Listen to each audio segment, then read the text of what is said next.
अनुराग को पट्टा किए थे 40,000 जमीन, और इस लालता की 1 इंची नाम की जमीन नहीं। अच्छा, जो मारा उसके पास कुछ जमीन नहीं, नाम की जमीन नहीं, नाम की जमीन, वो सरकारी जमीन पे कब्जा किया है। सरकारी जमीन पे कब्जा, सरकारी जमीन पे कब्जा किया है। सरकारी जमीन तो गैर कानून है, गैर कानून है। इसीलिए तो हम लोग मांग किए हैं कि इसका जो है दोनों मकान गिराया जाए। और एक मकान हमको सूचना मिली है। पीड़ित परिवार के लिए न्याय के लिए क्या प्रक्रिया चल रही है अभी तक? कानून व्यवस्था ऐसा है कि डीएम साहब आए थे, अच्छा, कप्तान साहब आए थे। हम लोगों को यही मांग है कि ग्राम समाज की जमीन है, सरकारी जमीन है, इनका दोनों मकान गिराया जाए। जी जी। और रमेश यादव ने जो हत्या किया है, तलवार से फांसी दिया जाए, जो गर्दन धड़ अलग किया है, उसका इनकाउंटर होना चाहिए या तो फांसी हो तत्काल में। फिर हम लोग ये मांग है, जब से वो दरोगा हुआ है उनका बेटा लालता का, तब से नौकरी से बर्खास्त, नौकरी से हटाया जाए। दरोगा का रुआब जताते हैं। ऐसा है, जब से वो दरोगा पद पे मेरठ में पोस्टिंग हुई है, तब से जान लीजिए कि हमारे मोहल्ले में 50 घर का मोहल्ला है, तांडव मचाया है। आज जो इसका घर बना है वो भी तो अनुराग यादव की जमीन पे बना है। अनुराग यादव नहीं, वो सरकारी जमीन है, अच्छा, सरकारी ग्राम समाज की एक जमीन सवाल है। और, ऐसा है कि सरकारी तंत्र का दुरुपयोग करके सरकारी जमीनों को कब्जा का अतिक्रमण है। हाँ, आक्रमण कर रहा है वो। आज वो दरोगा जब से रिटायर होकर आया है, धनबाद में वो नौकरी लालता कर रहे थे। जी जी। और वो रिटायर हुए तो लगभग 2 करोड़ रुपया पाए हैं रिटायरिंग। जब से पैसा पा के यहाँ पूरा तांडव मचाए हैं। 13 महीना में 18 मुकदमा किए हैं, 18 लोग के ऊपर किए हैं। हर महीना मुकदमा करते हैं 18 लोगों के ऊपर। एक सवाल और, जो भाई यहाँ जिनकी हत्या की गई, उनका चाल चलन यहाँ कैसा था, और जिन्होंने हत्या की उनके बारे में कुछ बताएंगे? देखिए, जो हत्या किया है जी, वो अपराधी किस्म का है। जी, उसका लालता नौकरी कर रहे थे, और राजेश और रमेश वहाँ धनबाद झारखंड रह रहे थे। नक्सलियों से, आतंकवादियों से इन लोगों का संबंध था। उस दिन कप्तान साहब आए वहाँ घर में, उनकी तलाशी की हत्या के बाद। हत्या के बाद तलाशी की, हत्या के पहले तो सुन रहे हैं कि पुलिस बोल रही थी कि पहले यहाँ खून होगा तभी कुछ होगा। उसकी बहन बता रही है। हाँ, उसकी बहन कह रही है तो सही है। अगर उसकी बहन कह रही है तो भाई वो सही है। मतलब प्रशासन चाह रही थी पहले खून हो जाए। नहीं, प्रशासन क्या, जैसे राजस्व विभाग में मुकदमा चल रहा था, हम लोग आए थे 5, 6, 7 महीना पहले। हमें बुलाए, दोनों पार्टी बुलाए थे। तो ये सामने देखिए, इसको हम बाउंड्री कराए हैं। सामने देखिए, इसको हम बाउंड्री कराए थे कि हमारे गांव के मानिंद लोग भी आए थे कि ये हुआ कि ये मामला जो है, उसके बाद वही उनका घर है। ये क्या मामला संज्ञान में था पहले से?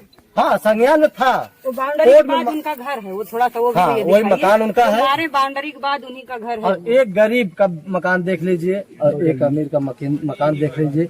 जब से भैया वो लड़का खिलाड़ी था, कहीं न कहीं वो अपने देश के लिए एक मान सम्मान था। वो तो बहुत बड़ा उसकी सोच थी और बहुत आगे जाता। जैसा कि वो अपने गांव और अपने जिले, अपने प्रदेश, अपने देश का नाम रोशन करता, विदेशों में रोशन करता। लेकिन आज उसका 5 बहन पे 1 भाई था इकलौता। मतलब अपने देश, अपने यूपी का भी शान था। वो शान था। अभी न आज लालता और रमेश पुत्र लालता, इसीलिए उसकी जमीन नाम की जो पट्टा हुई थी लेने के लिए उसका गला और धड़ अलग कर दिए। और जैसे गला काटे थे, ऐसा लग रहा था, ऐसा क्लीन काटे थे कि जैसे कहीं ट्रेनिंग दिए हैं। हमें फोन, हत्या होने के बाद फोन आ गया। हम वही नहा के पूजा कर रहे थे, पूजा करने वाले थे। फोन गया, तुरंत जिस अस्पताल से उस अस्पताल में यहाँ पहुंचे, देखे तो धड़ अलग और गर्दन उसके माँ की गोद में। माँ बेहोश थी, उसकी बहन बेहोश थी। बहन बता रही है गर्दन अलग होने के बाद भी बच्चा, मतलब उसकी आंख पलक नाच रही थी, देख रहा था। हाँ, लेकिन कुछ बोल नहीं था। जैसे गर्दन अलग हो तो क्या बोलेगा, बोल भी नहीं सकता है। फिर ये जान लीजिए, ऐसा तो देवी देवताओं में होता था कि गर्दन अलग होने के बाद भी उनका थोड़ा मोड़ा, पशु की भी बलि नहीं दी जाती थी, जिस प्रकार निर्मम हत्या की। निर्मम हत्या पूरे भारत में ऐसा हत्या नहीं हुई है। हम जब से जानने लायक हुए हैं तब तक ऐसी हत्या, ऐसी घटना नहीं। भेड़ बकरियां काटी जा रही थी। अब तो वो हत्यारे का परिवार तो उनके ऐसा है कि वो आतंकवादी थे। उनके ये लगा कि नहीं, ये बकरे मुर्गे हैं, ऐसे काटे थे। देखने के बाद इतनी आत्मा इतनी तकलीफ हुई थी कि उसमें हम लोगों की हम आंख नम हो गई। सर वो अपराधी प्रवृत्ति के थे, तो इससे पहले, इस घटना से पहले उन पर किसी प्रकार की कोई कार्रवाई क्यों नहीं की गई प्रशासन? ऐसा था कि किसी सबको दबा के रखे थे, सब डर रहे थे। रोड पे जा रहे थे तो हमारे मोहल्ले के रोड छोड़ देते थे, इतनी दबदबा इतनी डर थी। 5 बहनें हैं, अब 5 बहनों की राखी जो है उसका धागा धागा रोएगा। पूरा चिराग जला दिए। क्या पहले भी कभी हथियार लेकर वो अपराधी चलता था रोड पे? ऐसा था कि विवाद होता था, झपटते थे, दौड़ते थे, हम लोग फोन जाता था, हम लोग आके समझाते थे। एक बंसू यादव को बगल में, उनके घर के जेठ बगल में छरदवाली आज 50 साल विवाद था। हम आके यहाँ समझा बुझा के उसको मरवाए। हम समझा रहे थे, हमारे खिलाफ गए, हम थाने पे एप्लीकेशन दे दिए। आपके खिलाफ भी हमारे खिलाफ भी दिए थे। वह समय विजय कुमार गुप्ता ऐसा थे, हमें भी बुलवाए, इन्हें भी बुलवाए, पूछे तो हम यही कहे कि हमारे गांव के किसी भी व्यक्ति को, हमारे मोहल्ला को बुला लीजिए, अब पूछ लीजिए क्या सही है।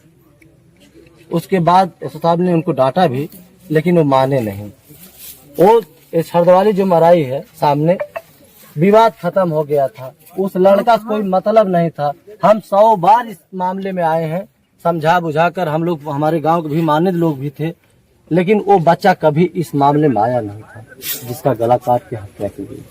भाई वो खिलाड़ी था, खिलाड़ी देश की शान होता है, विवादों में नहीं रहना, अच्छे लोग, अच्छे संस्कार मिले होंगे जो उसके गला काट दिए बहुत गए। होनहार, बहुत सुशील लड़का था, कभी निगाह भी नहीं मिलाता था, जहाँ मिलता था हर सम्मान के साथ। अगर वो मेडल भी जीत के आता था, हम लोग जाते थे, हम लोगों से आशीर्वाद। कहीं न कहीं आपकी भी वो शान था। जरूर था, हमारा थान था, हमारे क्षेत्र का आपके थान था, आपके गांव की शान था, आपके मोहल्ले, आपके गांव का जान था, वो जान था, हमारे प्रदेश का शान था, हमारे जनपद का शान था। धन्यवाद।